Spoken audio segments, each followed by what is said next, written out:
Hello everybody, welcome to another Valheim video. Today we have a Path of Magic live stream and we're going to keep working on our Swamp Iron Factory. Most of the tedious stuff at this point has been completed and I feel excited to do some real building.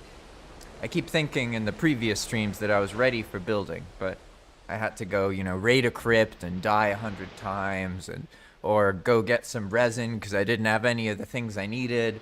It was a whole bunch of nonsense, but now we're back and we're ready to actually sort of frame this place out a little bit. There's some nonsense over here that we don't really need to deal with. So first, let's begin with the beginning ritual, which is to strike the builder's bell. I have it set so you can only have one builder's bell, and I'm kind of wondering if maybe we should be able to have two, because I see how there's one outside and then I want to put one inside so I can just really easily strike that, right? But I can't have another builder's bell nearby, and I'm kind of wondering, why did I make it so the player can only have one? There was probably a reason for that, but at this point I have forgotten it, so I don't think it's actually that important of a reason. So let's take a step back here. Let's get a little bit of a higher view so that I can actually see what's going on. Because this is the top of our base, right? So I can get up here. That's probably the easiest way to do it. There's the teleporter that goes to the really, really deep swamp. I've never actually played in a swamp that deep before, because my Valheim experience is always finding the swamp, but this goes to the center of a deep swamp, and when do you start in the center of a deep biome in Valheim? That normally doesn't happen, right? So that's a whole other experience. So one component of this base we'll have to keep in mind is accessing this, which will pretty much be like a second floor, right? Or something by the roof, perhaps. The other part is this whole area here. These all need to have ventilation. You can't just replace or cover these, because then it's not going to work, right? So they need to have either a window or something. And then this part is basically where I have determined the center is. So I picked right here as the center of the base, pretty much. Because another thing that we have to figure out is the reality that, well, this base is very not square. It has this old rotunda, or this old stone tower thing here, right? But that's not the whole picture. Because then there's all these things that are sort of placed in different places. And another thing is these guys, I gotta move them because they're interacting with each other. And this is unnecessary. I don't need 3 of these. I think only 2 is fine. But because these are tilted, they're too close to each other. So they're basically causing one to take the other's stuff. So we have a little bit of maintenance to do, and I'm gonna focus on the most visual things. So here, we're gonna go remove, I think it's called splitter, is that right? Oh no, but we have to have this build mode on. So we turn on build mode, and then we can remove the splitter again. Yeah, and that time it actually removes it. So we can see that that was just covering up all of this nonsense, right? There was actually a belt here that goes to the other splitters as well. And then they go through here, right? So now I'm also going to move one of these because it's actually too close together. And because they're too close together, they're sort of interacting with each other a bit and causing some let's say, not idealness to go on. So what we're going to go for is probably right here. 4 meters over. That way we won't have to mess it up that much. But we will have to change things a little bit here as well, because this conveyor goes up, right? And then it meets that one. So in order for me to get more space, I'll basically need to lose this smelter, because instead of going up here, right, we'll need to have it start going up, like, right here. I could try just 3 meters away, actually. Maybe that'll work. I really don't need to space it out that much, but we'll see. We'll see how it goes. I'll need to get on top of them, so let's do it this way. These are Dakar's splitters. So because they're part of the conveyor system, you don't build them like you would normally build stuff. Instead, you build other pieces, and then it puts them in place, right? So here we're going to do the same thing from earlier. We're removing the splitter, and then you see the whole thing goes away. And it's actually not that much to move it around. It's like one piece, pretty much. 1 second. I have a little rooster freaking out in the yard real quick, so let's deal with that. I should be safe if I just do this. I could have killed that one, though. Looks like the conveyor actually killed him. And then I'm going to hide over here while I deal with my rooster problem.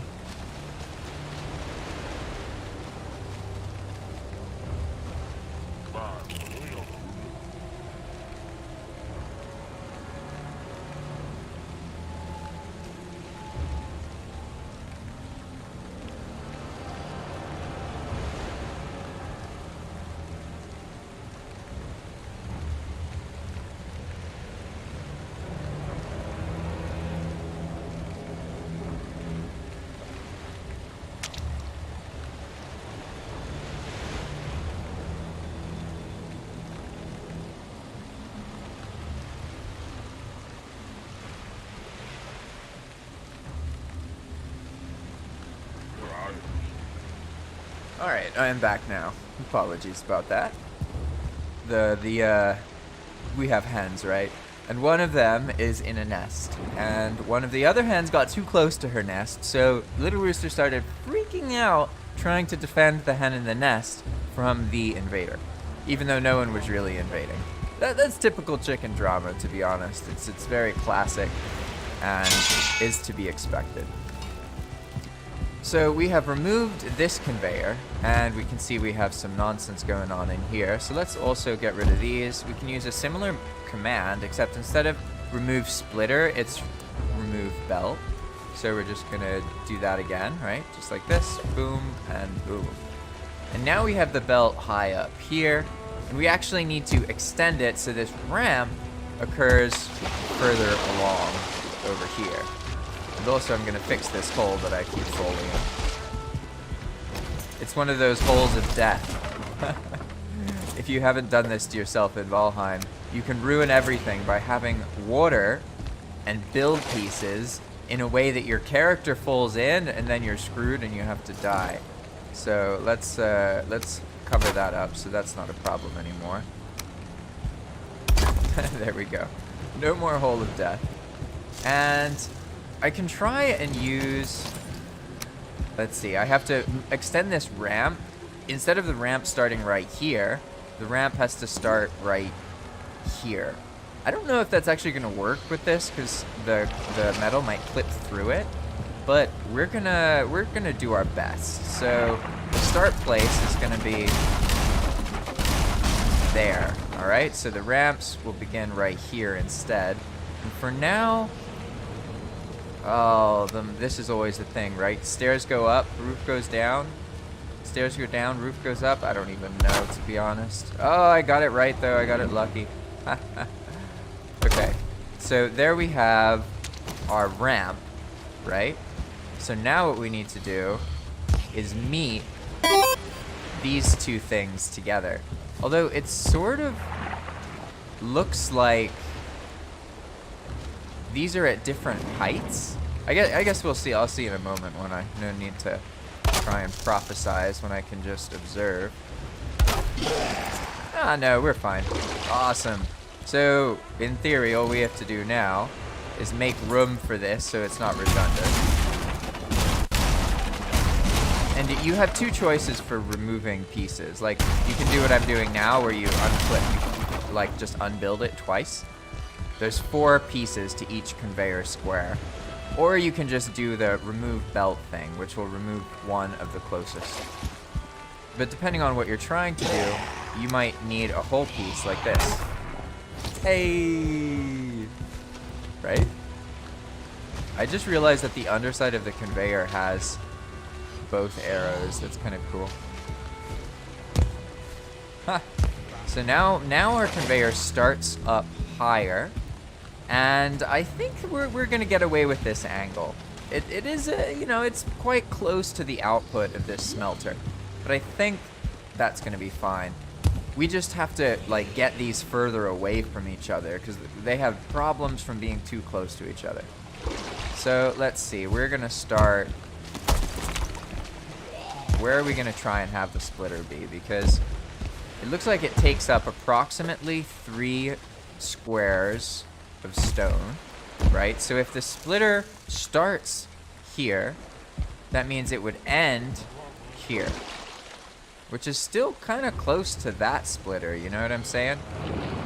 Maybe it's gonna be all right though, but it makes me really wonder if it would be smarter to do this properly and just get rid of this. Because really, I mean, do we need that many more of them? I think we're probably fine. I can just squeeze them in over there more, right? And that allows us to definitely make sure that this splitter is spaced out further, therefore ensuring it'll work properly.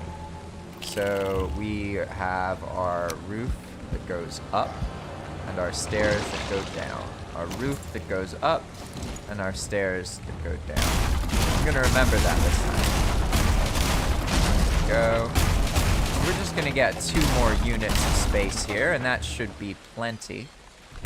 Right? Now I can just keep moving forward and it will work. Everything will be fine.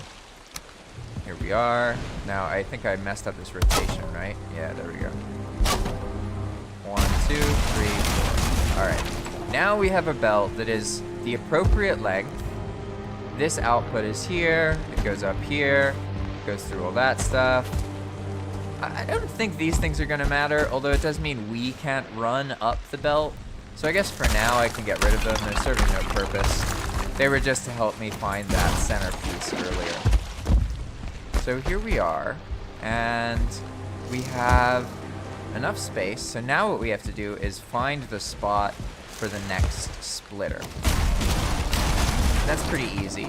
To place the splitter, we're gonna make the wood wool 45, and it points the direction that the splitter outputs. So basically that will make that. Make sense? The output comes this way. So it's just like this. So we're gonna go and find a spot that's as far away from that splitter as possible, because the splitters don't work if they're right next to each other. And we know that each splitter takes up 3 meters. So that means the center of the splitter would be approximately right here. See this? And I'm gonna go with 1 part over. So we're gonna make it right up there. All right, so we have 1 meter, and then the actual half point is right here. We're gonna go for 2, and then boom. We build it, and then look at that. You just get, you get one. It's that fast. It's pretty cool. And so now we have some more gap here, and that should help the conveyors work more effectively. So we're gonna test that this actually works now by using 2 separate splits and then putting items on the conveyor to see that they're actually functioning, right? So that means we're gonna take, let's see, what should we split up? What do we have a lot of in one place already? There's this iron and this tin. Could do that. There's also coins though. Why don't we do iron and coins? Coins should be interesting because they can have so many of them in one stack, but it, in theory, should not matter. Now this is a little bin here, but it's out of place now, so let's just get rid of it. All right. And what is this separating? This barrel is separating iron. So I guess we're gonna separate iron and coins, and we're gonna see if they're far enough away to function properly. So the problem before was that you could set one to iron, and then the one next to it would also start spitting out iron. So I had them too close to each other, basically. That's why we're moving things apart here. And what are we gonna go with? I guess we can turn this off for now, because we'll need to turn the conveyor on. That makes the loop happen. Although I broke the loop earlier, if you can see right here. See, the loop is broken. Let's repair the loop. I guess I don't need to, actually. I can just throw all the things on this part of the conveyor that are going to be organized. So we're going to go, actually, instead of coins, let's use coal, because that's something I already have a bunch of. And we'll do coal and blood bags. So I'm actually just going to toss a bunch of these as like individual piles, right? And this should allow the splitting system to show itself properly. And it doesn't have to be perfect, because we can use loops. It's actually fine. Let's say the splitter misses the item half the time. That's still fine. But if it misses it all the time, that's not good. I think it'll work though, because I was messing with this earlier, and the only problem seems to be when there's two splitters next to each other. Then they start interfering. And I looked at the logic, and it makes sense, because basically their bits start looking at the other's bits. And yeah, it makes sense. So all I have to do is separate them a little bit.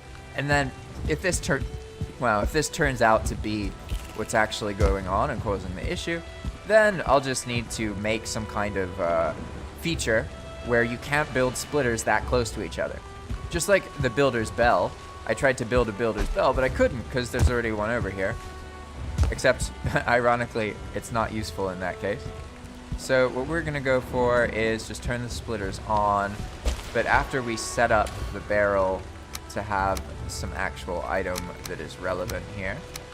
I don't think it matters how many quantity it is, but I've been putting in one just in case, but technically I don't think it matters at all. So here we have blood bags being separated and coal. And in theory, we can just turn the conveyor on, and a couple things are going to happen. These are going to start cycling down the conveyor. As you can see, that's already started to occur. The coal and the blood bags are moving down. Then when they reach this part of the conveyor, this guy here has been set to blood bags. So, in theory, he's going to push the blood bags out of this ramp, and the coal is going to continue. Then this one here has been set to coal. So the coal is going to just output here.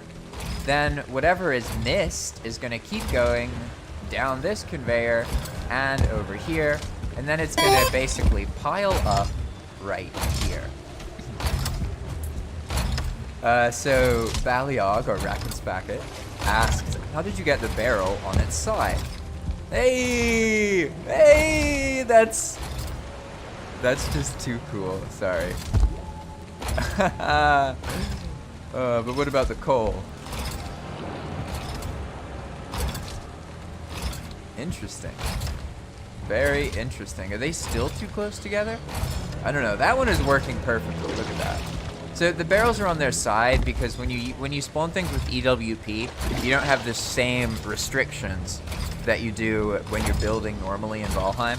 So you can spawn thing at any rotation you want, basically.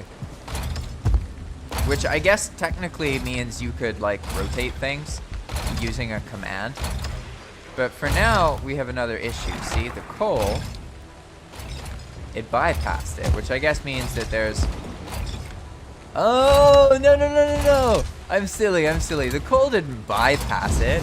The coal was used to fill up these smelters because they don't have any coal in them. Of course. Okay, so let's just toss some more coal here and give this another chance here. I'm gonna go grab some coal from over here. Tar and coal. Here we go. Hey, now I feel now I feel like it might actually be fine. I was worried that it wasn't working, but when I saw those blood bags filtering out, I think it worked perfectly, right? I didn't see any in the excess part. So we'll see how this goes. I'm also just gonna toss more blood bags here because it's really fun seeing them move around. I guess because the blood bags have that like animation where when they move they get like a little particle effect. So it looks even cooler to see them pull out of the conveyor compared to other stuff. Alright, now I'm just gonna toss the rest of this nonsense. Alright, let's see.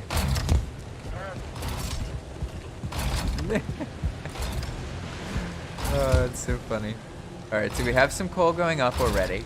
Oh, but the coal... Huh. One coal went through there. Another coal, see, the coal's going through here, and that's what it's like. It's like these things, they're interacting with each other, right? It appears to be. Although, I don't know, actually. It looks like the coal shows itself for a second, but then it actually gets taken back. So that looks a bit weird, but functionality-wise, I mean, we have a pile of blood bags, and then here, we have coal. So it's working. It's just for some reason, just for a moment there, the item shows up and then it gets taken back. And that's fine. We're just gonna keep it going. This is fully functioning. It's actually functioning better than it did during the previous stuff. And we can see that it does occasionally miss an item, right? Like it missed this blood bag. But this will end up just going here. And if I had completed the loop, then it would actually just continue around the cycle and get filtered and eventually succeed. So that's how you like bypass that there might be an error or something, or it might skip an item. You just feed it back into the loop. And before that was an issue, because if you had more than like 12 conveyors or whatever, there'd be more lag. Whereas now with the animations removed, it's way, way simpler. The lag actually just comes from all of the visual effects and the sounds that you're hearing. So this, I would say, is a working system. This is functioning. Now all I have to do, pretty much, is decide, like, all right, how do I want to handle items that don't make it through? Should they get fed back in? Or should they be put into a bin?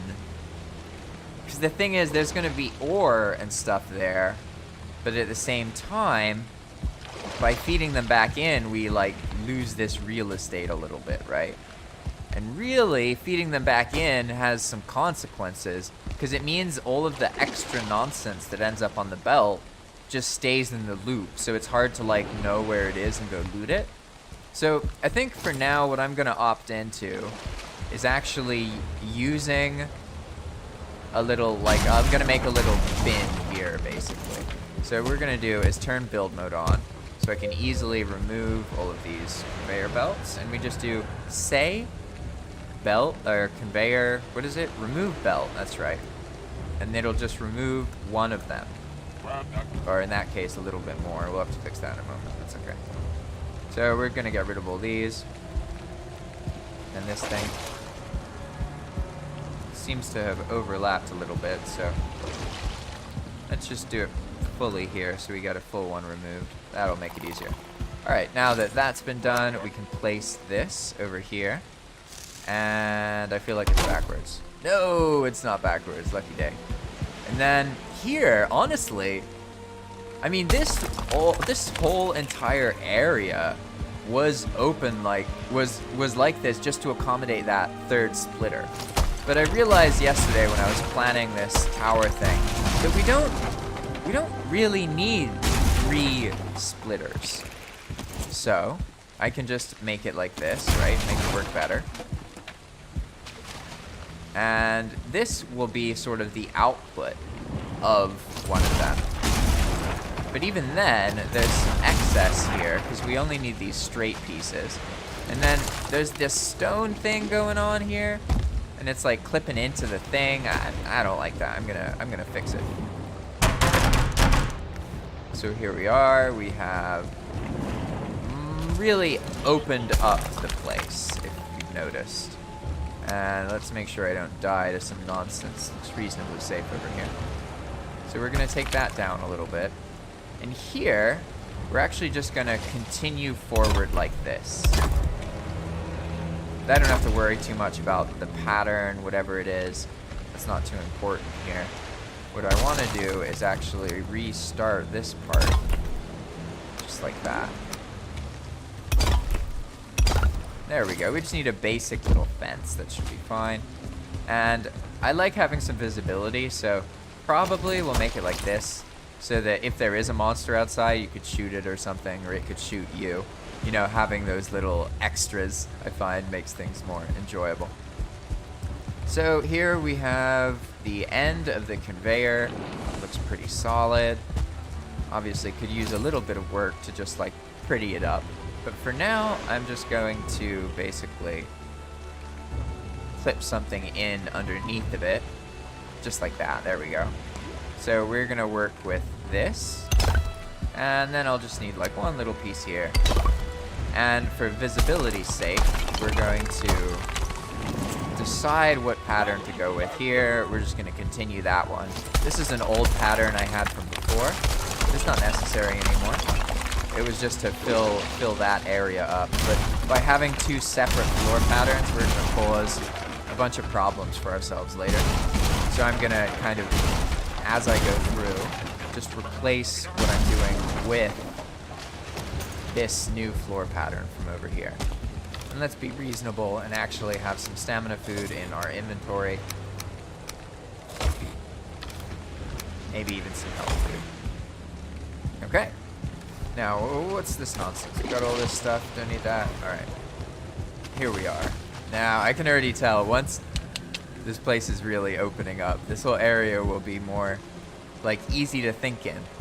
I just have to clear it out. Because in the long run, I want this place to be useful, like practically useful for people to come here and get iron for something, if they want to, but like also fun. So how to accommodate that?